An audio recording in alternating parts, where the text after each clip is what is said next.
Henry Ford. One warm, rainy night in June, in the year 1896, Clara Ford heard a terrible hammering noise from the back of her house. Clara was used to loud noises, as were all her neighbors.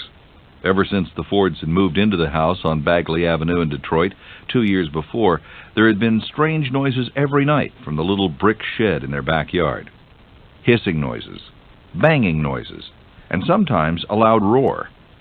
Occasionally they could see sparks or smoke drifting out the windows. The Fords seemed a nice enough couple. They had a baby son named Edsel who was home with his mother all day, while Henry worked at an electrical power plant in town. But every night when Henry got home, the lights would go on in the shed and the strange noises would start again. Sometimes the lights and noises continued all night long, and sometimes there would be visitors to the shed. Important-looking men who would come out shaking their heads and whispering urgently to each other.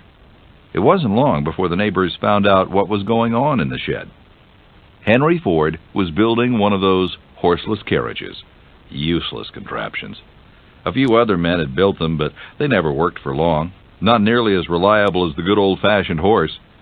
The horseless carriage would never be anything more than a toy for grown men with idle time. Even though Clara Ford was used to the loud noises from the shed, this night was different. It was so loud it sounded as if the building was collapsing.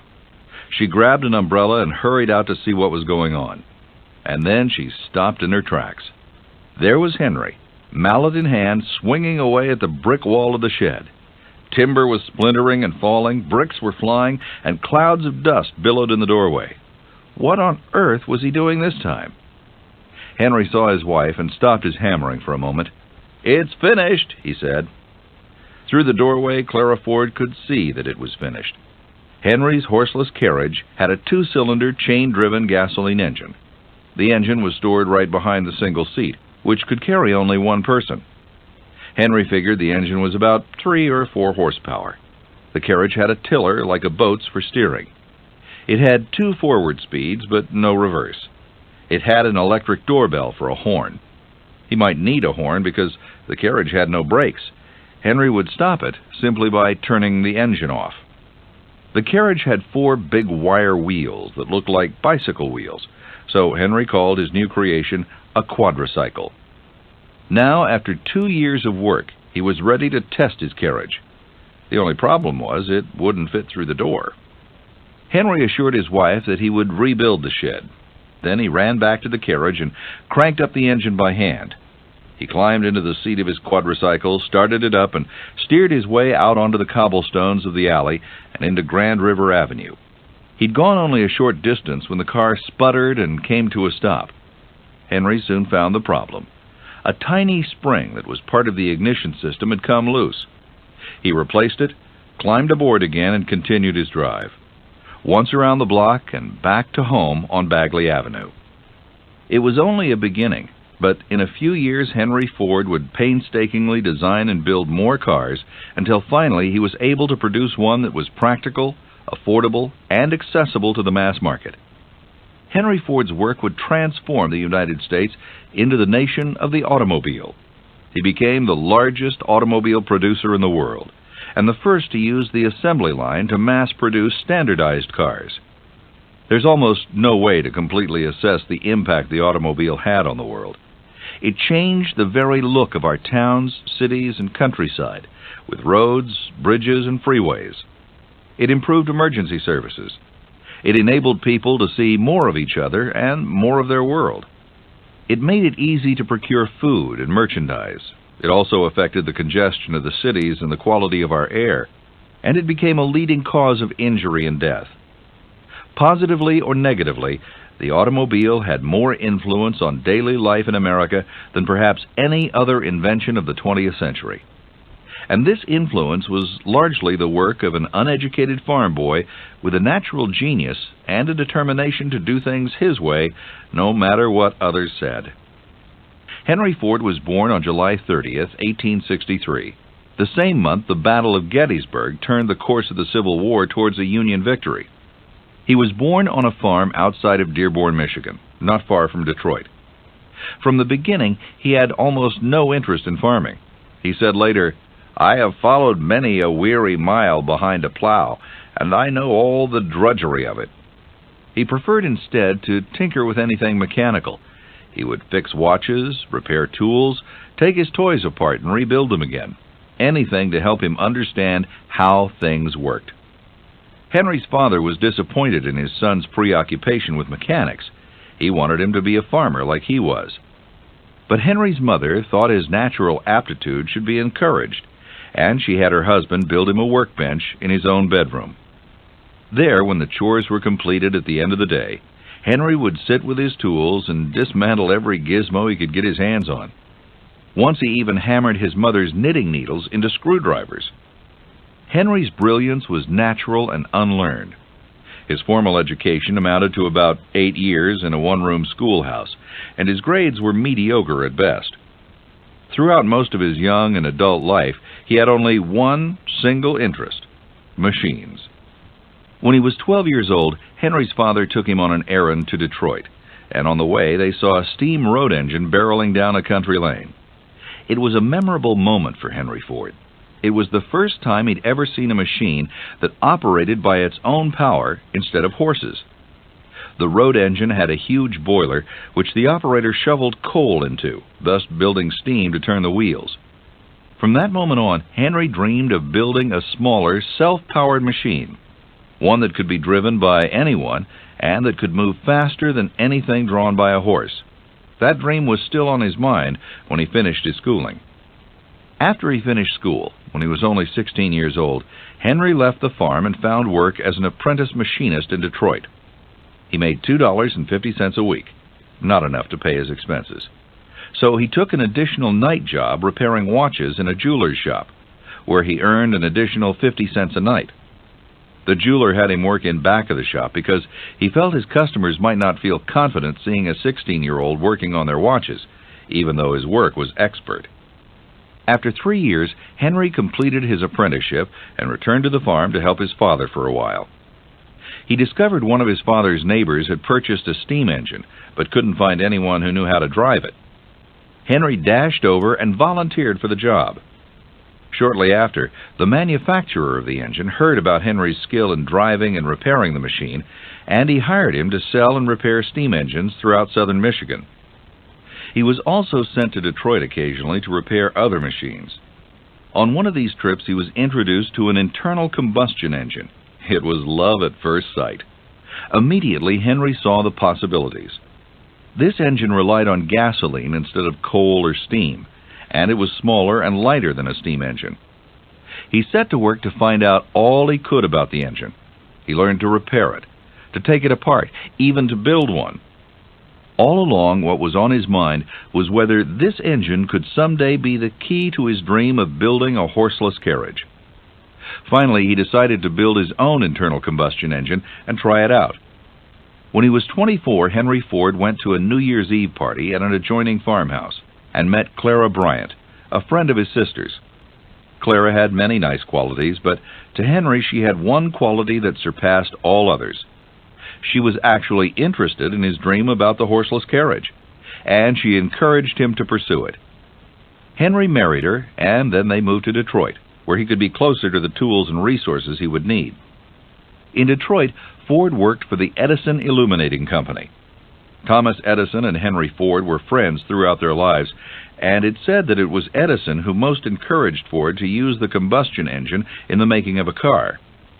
Later, it was a favorite pastime of the two to hop into Ford's Model T and go off on picnics in the countryside. Ford was a tall and slim man with sharp features, a somewhat gawky body, and a shrewd expression.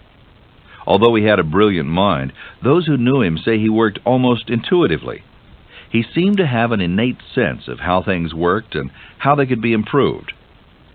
At the time Henry Ford began his work on a horseless carriage, there were already a few gasoline cars puttering around America, but the cars were poorly built, exceedingly expensive, and considered novelties for the very rich.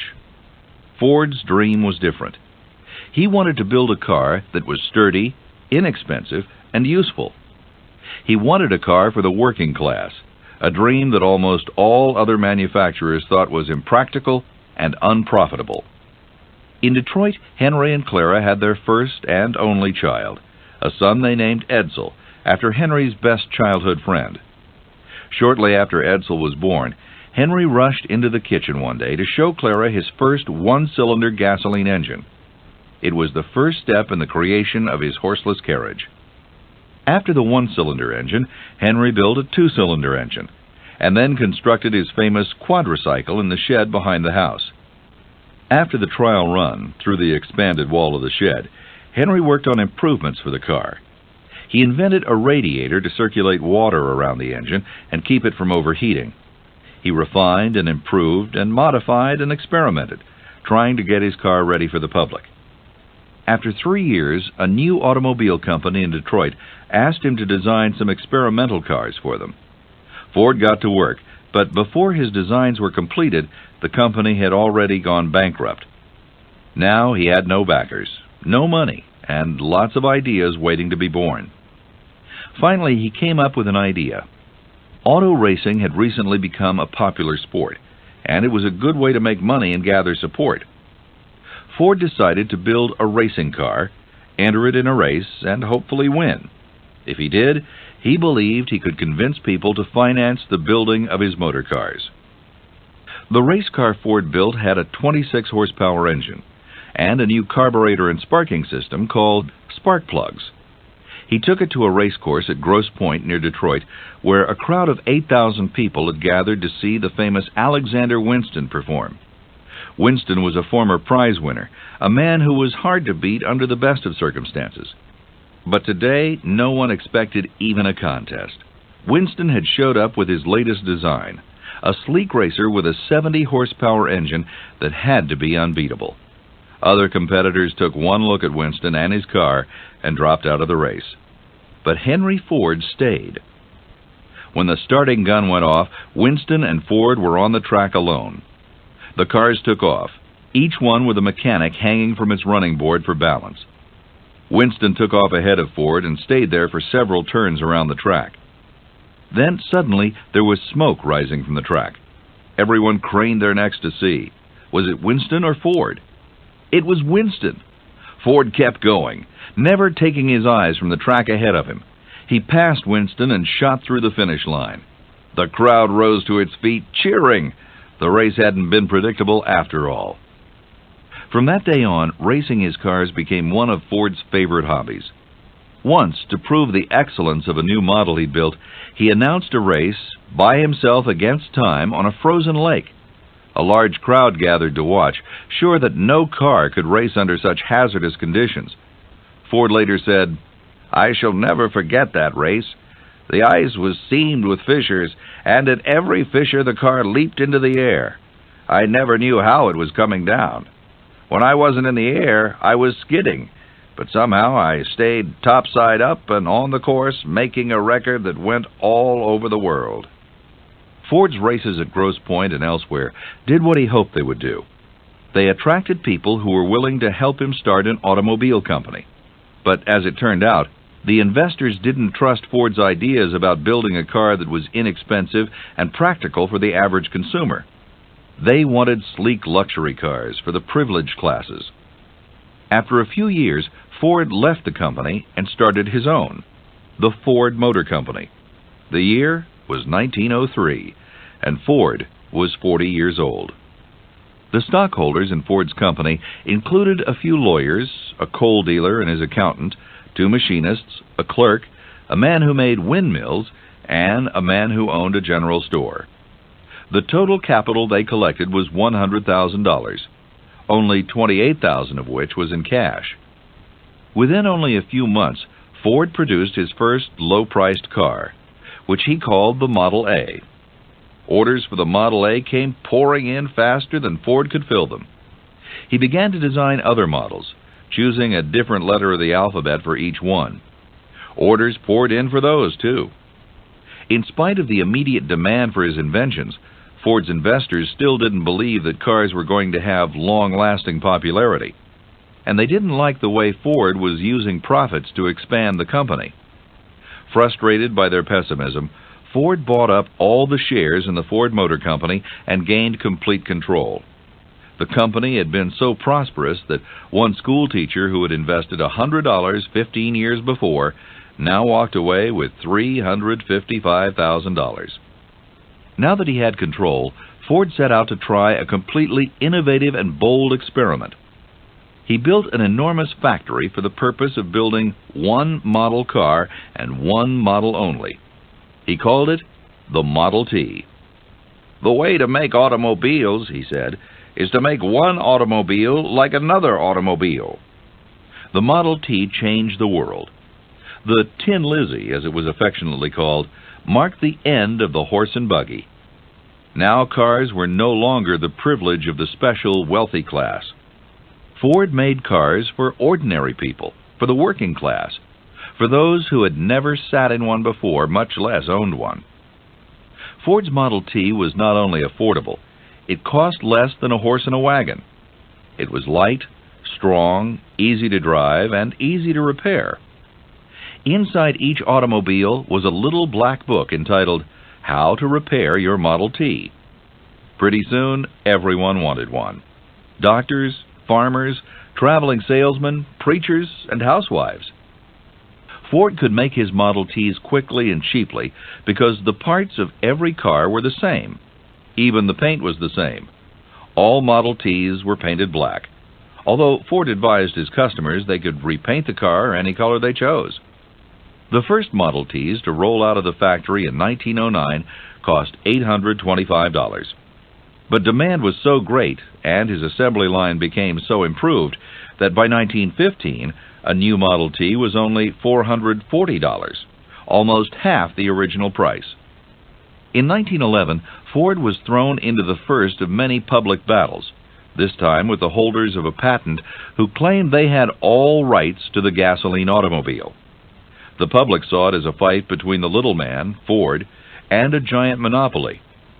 It took 6 years for the courts to reach a decision, and when they did, they decided against Ford.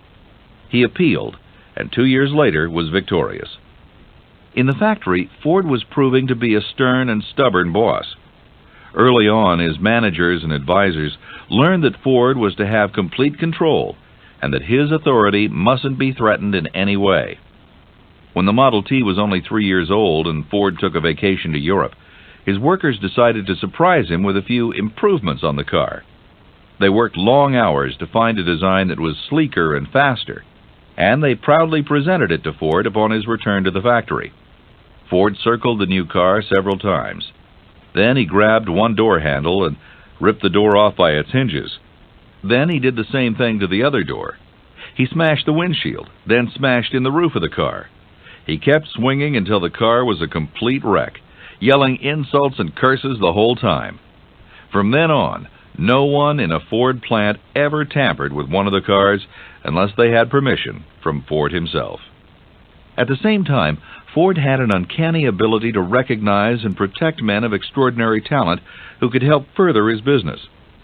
Once he hired an efficiency expert to evaluate the company, and the expert made a favorable report with the exception of one employee.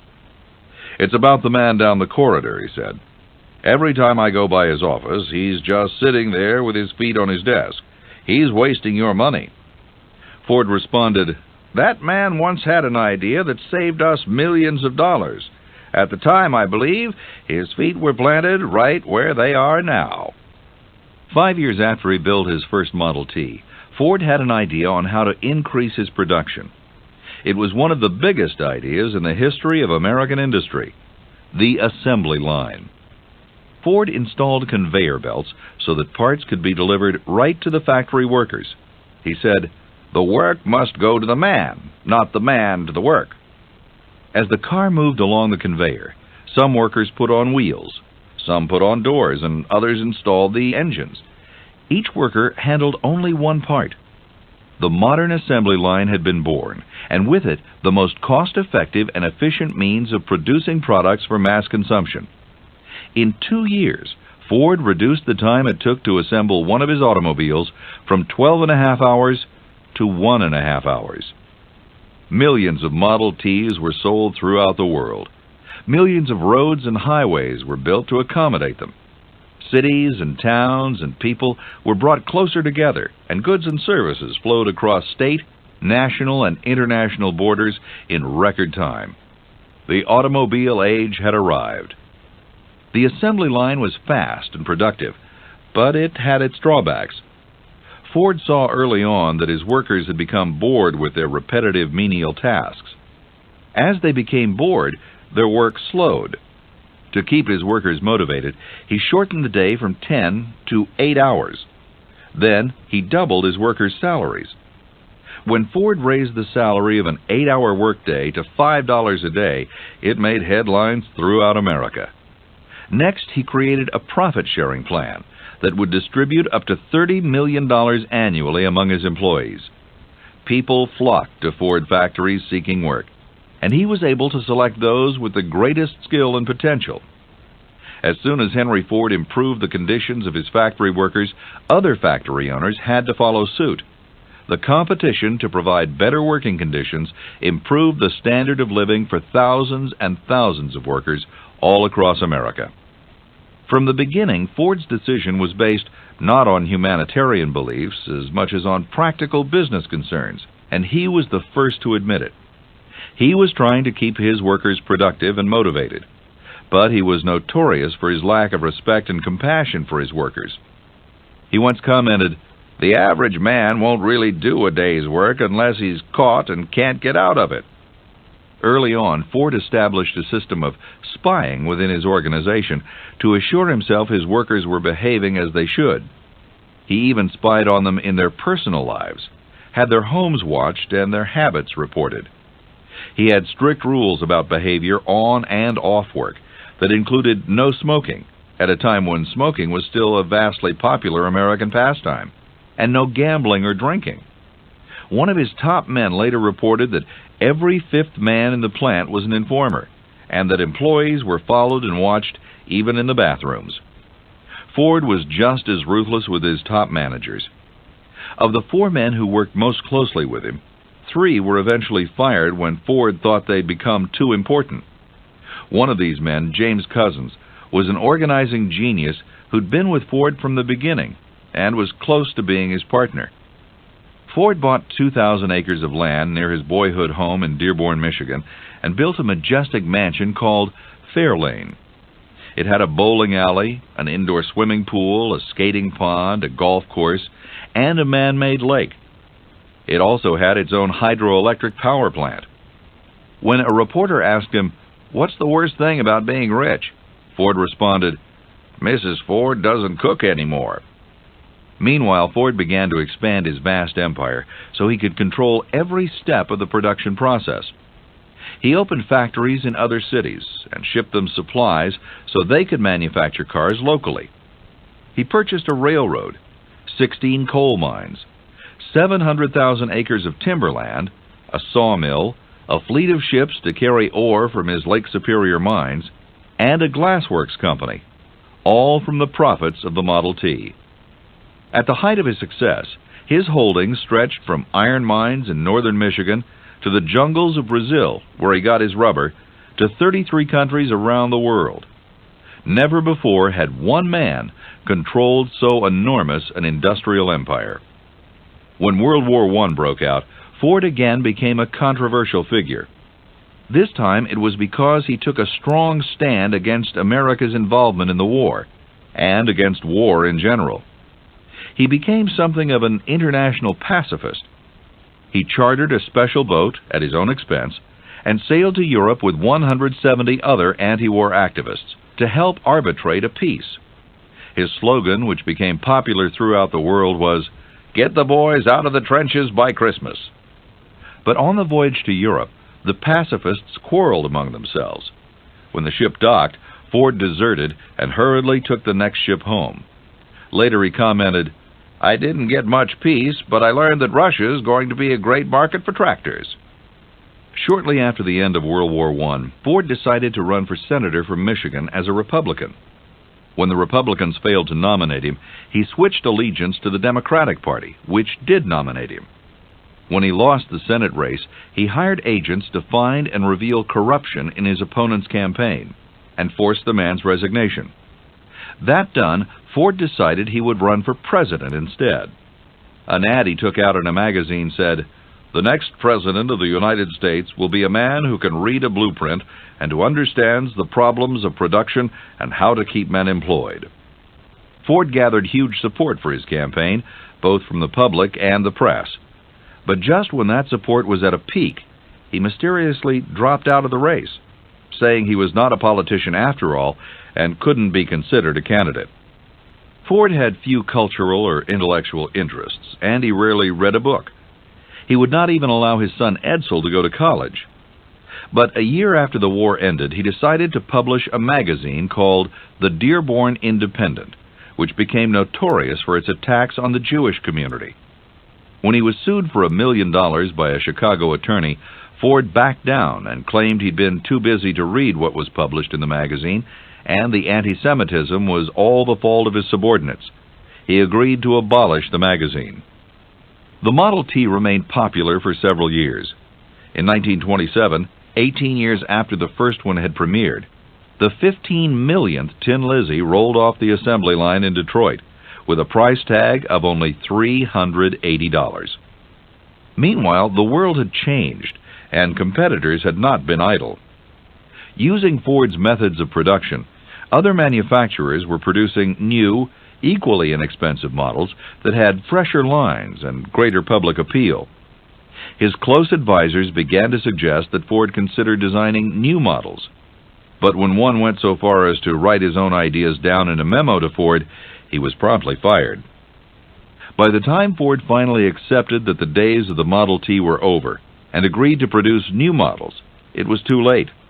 His second mass-produced car, named the Model A after one of his earlier inventions, was a good seller. But Ford had delayed too long and had clung to the Model T when it was past its prime. While he wavered, General Motors took over first place in the industry. The days of Ford's leadership in the automobile industry were over. From then on, it was an open field, with dozens of manufacturers vying for the top sales. Around this time, Ford found himself back in court again, this time by his own choosing. When the Chicago Tribune called him an ignorant man incapable of thought, he sued for $1 million. The Tribune took the defense that libel is not libel if it's true. In court, the paper set out to demonstrate that Ford didn't know when the American Revolution was, didn't know who Benedict Arnold was, and that he thought the War of 1812 was a revolution. Ford, uneducated and poorly read, was unable to answer any of their questions. The paper scored a coup when it got Ford to make the widely quoted statement that all history is bunk. His complete quote was actually, "History is more or less bunk. It's tradition. We don't want tradition. We want to live in the present, and the only history that is worth a tinker's dam is the history we make today." Ford eventually won the lawsuit, but the unsympathetic jury awarded him exactly 6 cents in damages. Public opinion about the trial was divided. Some felt Ford was a hard-working, self-made American who had been crucified by a snobby, elitist press. Others felt Ford had demonstrated such prejudice and insensitivity that he'd ask for what he got. After the public embarrassment of his trial, Ford seemed to experience a change of heart about history and tradition. Perhaps he was also setting out to prove something to himself and others about his alleged indifference to culture and history. For suddenly, he launched a campaign of artistic and civic awareness. He began a program of dance parties at his factory, in which workers were instructed in the polka, the quadrille, and the mazurka. He went on to assemble one of the largest collections of violins in America, including some built by the masters Amati and Stradivari. He established a museum for all kinds of ancient and contemporary vehicles, including chariots, bicycles, buggies, trains, and automobiles. He had a museum made of his friend Thomas Edison's workshop. He bought and restored the Wayside Inn made famous by Longfellow, did the same thing with the birthplace of Stephen Foster, and he bought both a cupboard built by Abraham Lincoln and the chair in which Lincoln was assassinated. Finally, he set up the Ford Foundation, the largest foundation in the world, which gave grants for education, research, and development. All of these activities expressed a growing conflict within Ford about his role in society. He had begun to worry about the consequences of his inventions, just as many other inventors had. The Wright brothers had worried about the use of their airplanes as instruments of destruction. Einstein had worried about the massive weapons that had been created from his scientific discoveries. And now Ford began to worry about the enormous effects of the automobile. It had played a major part in moving America from a clean, quiet, rural society to a congested and noisy urban society. Ford, who always loved the country and nature, even though he'd never taken to farming, began to feel nostalgic for the old days, days he felt he'd personally helped eradicate. He began to spend more and more time in the country, and more money and energy in preserving the relics of America's past way of life. The public and the press became increasingly confused about Ford the man, what he was, and what he stood for. A close friend, when asked about Ford's contradictory behavior, replied, "He's a genius. There's no explaining genius." In 1941, Ford again made negative headlines when he resisted union organizing at his plant. He fought attempts by the UAW, the United Automobile Workers, to organize his employees. He hired company police and wasn't against using violence against those who tried to recruit his workers. Photos of his hired security guards beating up a union man were plastered across every paper in the country. Even when the UAW successfully organized his workers, Ford considered shutting down the plant rather than sign a union contract. Eventually, he had no choice but to relent. In his last years, Ford suffered a series of small strokes. When he was 80 years old, his memory began to fail. His body was healthy and fit, but his mind began to suffer lapses. Once he even became lost in his own factory. He began to tell people to go get the advice of Charlie, a reference to Charlie Sorensen, one of his top men, whom he'd fired many years before.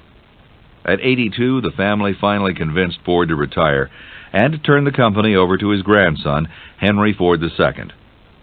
His son, Edsel, had died years before of stomach cancer. 2 years after Henry Ford left his business, in 1947, he died of a stroke at the age of 84.